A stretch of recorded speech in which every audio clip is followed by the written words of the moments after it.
Assalamualaikum, magandang araw mga giliw. Dahil Eid al-Fitr po ngayon, kaya Eid Mubarak sa lahat ng Muslims around the world. Shout out din po sa mga giliw nating mga OFW. Eid Mubarak po sa inyong lahat.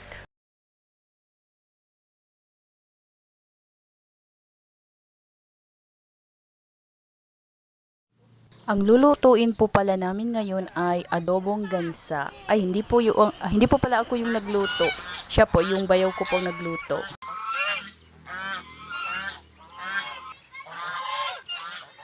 Mabuti na lang at nandito yung bunso namin kaya napadali yung paghuli sa gansa. Ayan.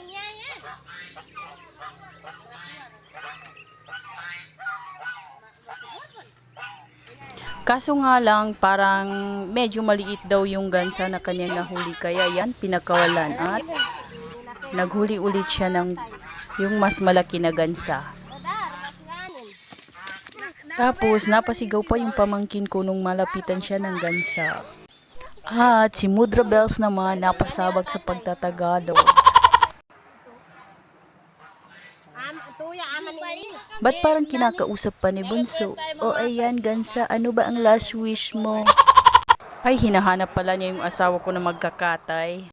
At dahil wala si Habi, si Bayaw na lang din ang nagkatay. Expert talaga itong si Bayaw magkatay, oh. Tumayo yung pato, oh.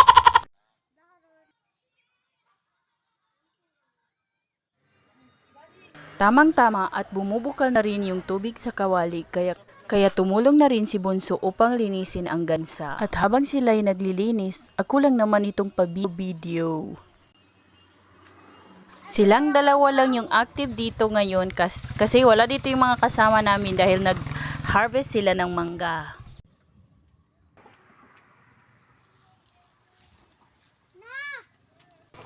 Habang sila'y naglilinis, pumunta naman ako sa kabila. Kinumusta ko lang naman yung mga nagkukudkod ng buko kung ano tapos na ba raw o hindi pa. Feeling boss daw ako dito, oh.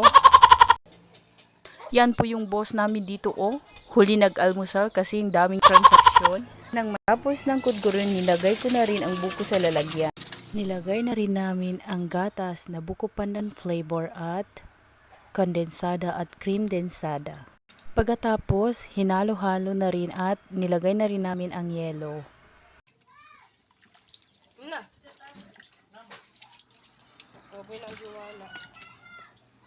Kita nyo naman mga giliw, oh, sa laki ba naman ang lalagyan namin? Parang pang isang barangay ng pakakainin namin.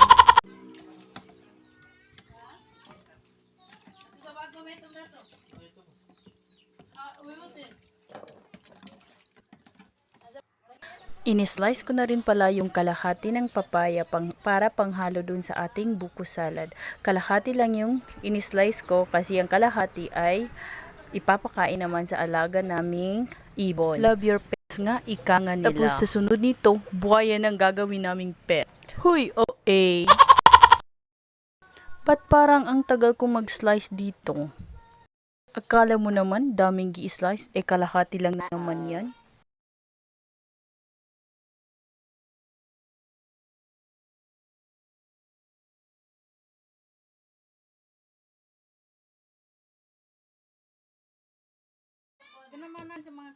Sa wakas, tapos na rin.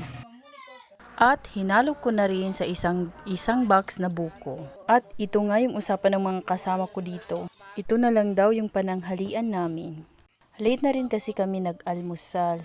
Dahil gawa ng, syempre nag-pray pa muna kami ng Eid prayer. Tapos habang niluluto pa yung gulaman, switch na muna ako sa kabila para mag-slice ng mga lamas. At si Bayaw naman ay tapos na nilang tanggalan ng balahibo yung gansa kaya nilinis na naman niya dito. Nilinisan ng tubig. Grabe, ayaw pa atang humiwalay ng paa sa kanyang katawan. Gusto pa siguro maglaag. O Bayaw, yakang-yaka pa ba? Dahil kung hindi, patawag natin ang isang batalyon. Bago pa dumating ang isang batalyon, mag-slice na lang muna ako ng mga lamas dito, oh. ito na lang muna ang intindihin ko para may maiambag naman ako sa lipunan. Mga giliw, huwag niyo pong kalimutan i-like at i-share ang video po nating ito. At sa mga hindi pa po nakapag-subscribe, pa-subscribe na rin po, hit niyo na rin po yung bell button para updated kayo sa susunod ko pang mga videos. Again, shout out ko po yung mga giliw nating mga OFW. Eid Mubarak at naway nasa mabuti po kayong kalagayan. Alam ko po sa mga ganitong okasyon, kahit gaano pa po kayo kaabala sa mga ginagawa niyo dyan, unang-una pa rin po sa inyong mga naiisip yung mga pamilya niyong naiwan dito sa Pinas. Malayo man kayo ay tiyak na nasa puso naman kayo ng bawat mahal ninyo sa buhay. Atin lang ipagdua na naway bigyan tayo, biyayaan tayo ni Allah Subhanahu wa Ta'ala ng mahabang pagbuhay. Nang marami pang Ramadan at Eid ang ating matutunghayan, inshallah. Kaya naman, lover lang, Aja. Kaya naman, bago pa ko maiyak dito, kung di ka pa nakapag-subscribe, please subscribe na po para happy po ang buhay natin.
Ipachapa ni kuana rice. Ang gislice ko lang naman na lamas, 5 pirasong sibuyas, 3 pirasong luya, 1 buong bawang. Ba't parang feeling ko 1 taon na akong nag-slice?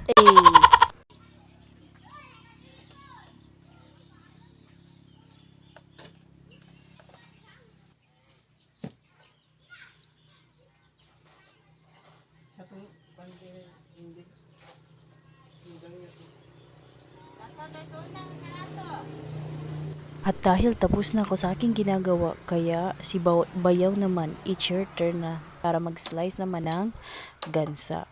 Habang hinihintay pa niya yung pinatawag niyang 1 batalyon, baka mamaya pa yung magdating tamang-tama pagluto na kami. Yakag-yakap pa ni Bayaw pero sumurrender na ata yung kutsilyong gamit niya.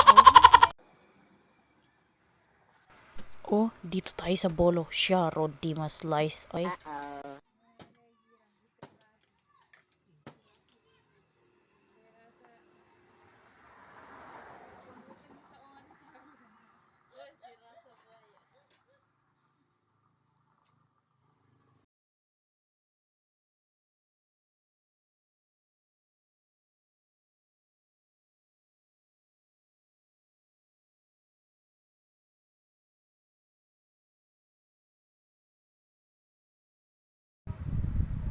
Tawang-tawa kami dito. Kasi naman yung patong alaga ng pamangkin ko, tinutuka pala yung paa ni Bayaw. Uy, baka gustong maki-join.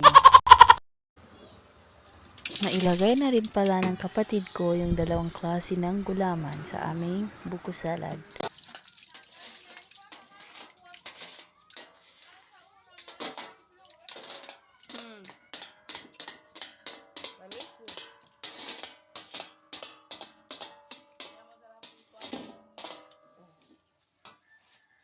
So, ayan, hindi na ata makapagpigil yung mga kasama namin. Oh, ayan, gutom na gutom. Aber, gusto lang daw tikman. Dahil merienda time naman din, sabi ni Mudra Bells, tirahin na natin. Makatirahin pa ng iba. At nag-separate din si Mudra para sa kanyang mga amiga na kapitbahay namin. At yung mga kasamahan namin sa bahay, oh, kanya-kanya na silang hukad. Kaya wala na akong ma-display. Tapos na rin mag-slice si Bayaw kaya hinugasan niya yung mga karne ng gansa. Ito naman yung mga lamang loob ng gansa. Hindi ang nasasayang mga gilyo kasi lulutuin pa yan ni Bayaw. Tingnan nyo naman ang sipag, oh, hinugasan pa yung kawali.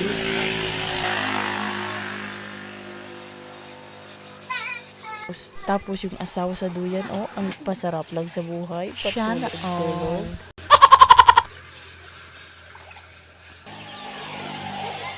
Ito na po yung mantika ng karne ng gansa after po ng 20 minutes na pagsalang sa kawali. Tapos, ihiniwalay na po yung mantika. Tapos, pinalitan po ng isang pichel na tubig para lumambot po yung karne. Kung abala kami pagluluto, abala rin pala yung mga kasamaan namin dito, oh, sa pagkikilo ng manggang kanilang na harvest. Wala po tayo sa club, ha? Sadyang naiinitan lang po sila, kaya mga hubot-hubad sila.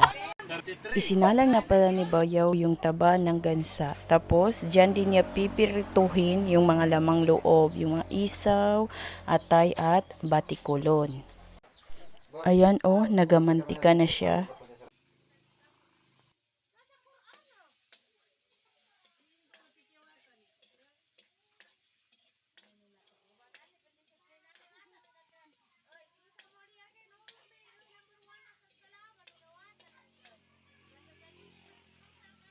At ayan na po yung lamang loob na pinrito sa sarili niyang mantika. After hanguin ng lamang loob, isinunod naman prituhin yung mga lamas.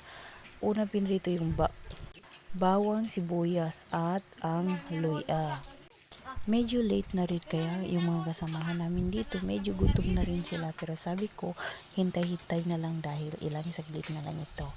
At ayan, tumulong na din yung aming madam. Kaya salamat. Hula ko lang napalapit ito kasi naamoy niya yung bango ng niluluto.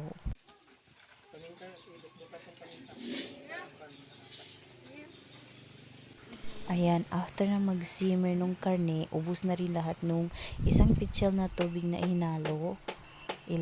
Nilagay na ni Bayaw yung pinrito niya na lamas. Then, another time naman para i-shimmer. Lagyan ulit siya ang nilagay naman niya ng tubig, yung butong. Nilagyan ng isang pichel na butong. Tapos, dinagdagan na rin ng asukal para sa lasa. Nilagyan ng toyo at nilagyan din ng paminta. At nilagyan na rin pala ito ng siling haba. Nagdagdag din pala siya ng kalahating pichel na butong, tapos nilagyan ng asin. Tapos pinabukal lang for another 20 minutes. At nilagyan na rin namin ng seasoning pampalasa. Yung niluluto namin, amoy na kaya gutom na yung mga kasamahan namin dito.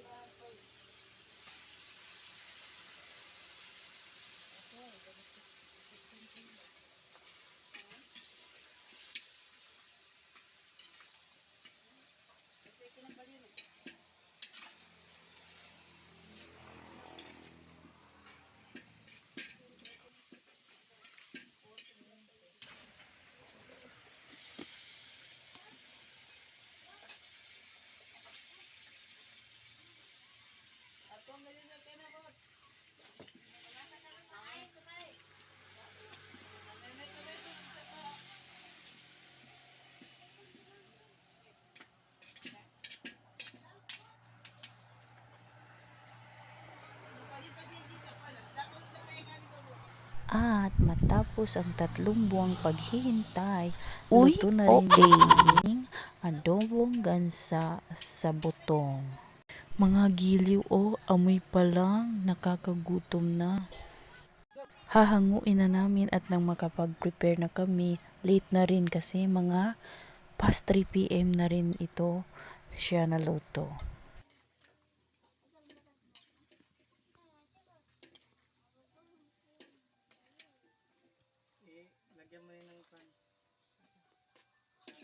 Hmm? Hmm.